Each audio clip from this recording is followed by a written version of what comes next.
Hi guys, welcome to Marnice TV Zealots.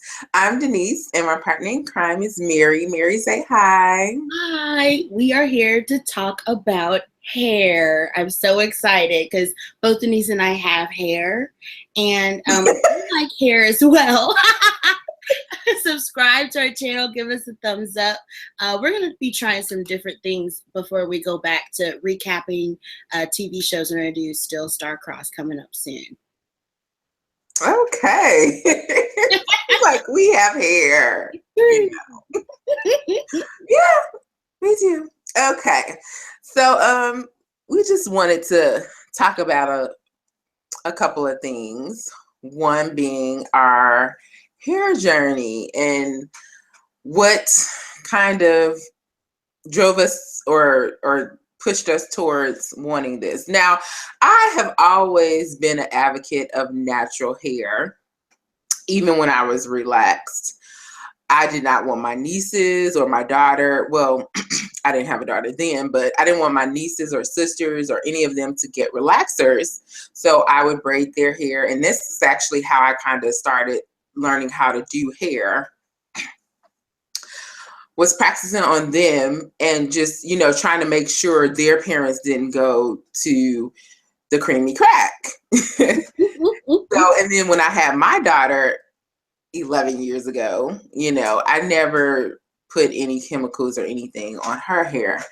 Amen. But about like 5 years ago, my daughter started wanting straight hair. Like she wanted her hair to be straight like mommy's, or she's like, oh, why doesn't my hair hang down? Or, asking those kinds of questions. I'm sure going to school and other things affected it as well. So I was like, you know what? I'm sitting here perming my hair every 6 to 8 weeks. Mm-hmm. And I'm I'm just not helping the situation. So I was like, you know what? I'm going to start transitioning. And that was 4 years ago. So, I mean, I started transitioning, like I said, obviously, because I wanted to be an example for my daughter and make her, feel proud to have her hair. I was one of those people who would tell you, no, I can't go natural, like how people say all the time. I was one of those people, even though I'm like, no, you should be natural. You should do it. But me, I cannot and it was because all of those words were in my head where my sister or my parents were like, oh my God, your hair is so terrible. You can't even comb it. And, they would just say these things that stuck with me over the years. And I was like, everybody else can go natural except me. So I don't know if that was kind of what your push was, but just share with the people, Mary. Um, I had a really weird hair journey. I I was living with my sister, and she went natural in 2003, which was like right at the beginning when people are starting to talk about natural. And her hair is like this big, really super firm, thick afro, and I honestly didn't know what my hair was going to look like. It was always like limp. But it's that was the style. Everybody has like stick straight hair.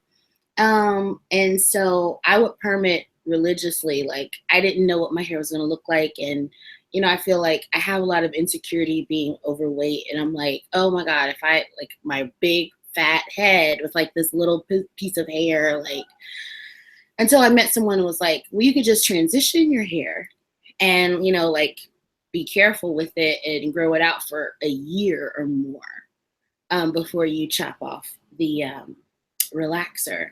And so I was like, okay, 5 years go by. And I'm still perming my hair until I burnt my hair so bad one time with a perm and I lost like this big patch. Just burnt it all.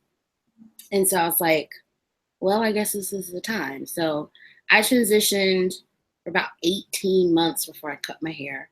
And that was 2009. Um, so I really love my hair now. I I feel like it maybe took me about 5 years to really love the way that my hair grows out of my head. And I feel like the media and everyone tells you, like, when you have black hair, they don't know anything about black hair except that it needs to be managed. And they're not teaching you about hair porosity. They're not teaching you about ways to figure out how to moisturize your hair now that it's not permed. All they're teaching you is how to make it lay down, how to make it look curlier, you know, like I can embrace my frizz if I want to. Like I am eco styler gelled all the way down for summer. But like if I wanted to rock my frizzy bun that won't go into an afro of just like Bozo the Clown, I should love it. That's the way my hair grows out of my head. Sorry to preach about that, but that's one reason why it took me so long to go natural, is because I was afraid, you know? Yeah. And see, I tried the transitioning, but I ended up having to cut my hair. Reason being, I didn't know what I was doing. Like I said, like, yeah, I had been taking care of other people's natural hair, but all of them were never permed. So I didn't know anything about transitioning. So when I was transitioning, I put braids in my hair, and like I didn't know to detangle it before you know. So I watched it and ended up with all of these knots. Like, I mean, and yes, I could have sat there and taken them and took my time, and no, but I am not a patient person when it comes to stuff like that. Especially when you have a small child. I got the scissors and I snip.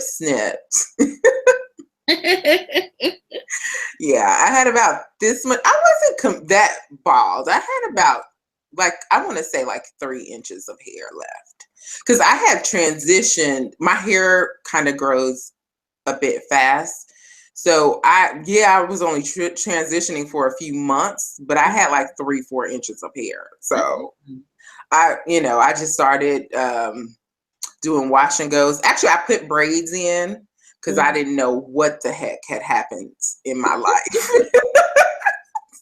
It's so different. It really is. It gets easier and harder at the same time. But then after, I think I had the braids up 6 weeks. And then I was like, you know what? Okay, I've had my time to make peace with, I don't have hair right now.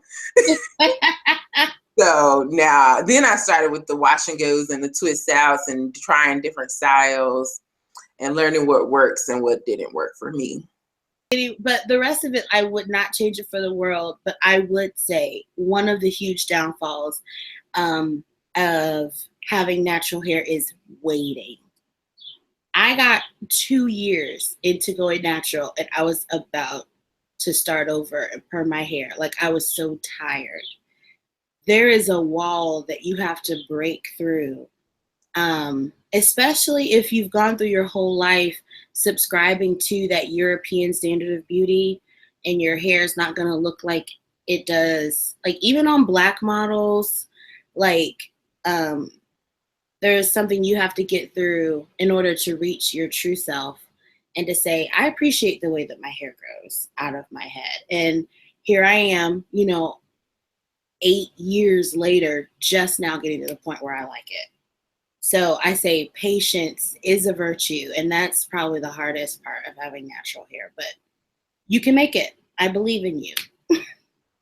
Yeah, my issue was I like versatility, which my natural hair is very versatile. But what I mean by that is when I wanted to wear it straight or do a straight style, I wanted it to last. Right. So I had a couple of setbacks. I mean, we could do that a different video to talk about that. But yeah, that was one of my issues. Like I wanted my straight styles to last. Mm-hmm. Yeah. Amen to that. Nothing lasts. Nothing lasts. Because I mean, I go and get it. My hair will stay straight. Mm-hmm. Until I wash it, but it won't be the same body, I'll have frizz or I'll have this or that. So, I mean, I wanted it to look, I guess, relaxed. Right. See, But you're not gonna get that again. That's the problem. You gotta get away from that. Gotta get away from that. I can't have that curly envy anymore. Where can they find you on Twitter, Denise? I'm at Forever Sam Sadie's. And Mary, where can they find you? I am at Simply the Worst. I'm sorry. Okay, guys, this was fun. We'll probably do more. But in the meantime, thanks for watching. Thanks for subscribing. And see you next time. Bye.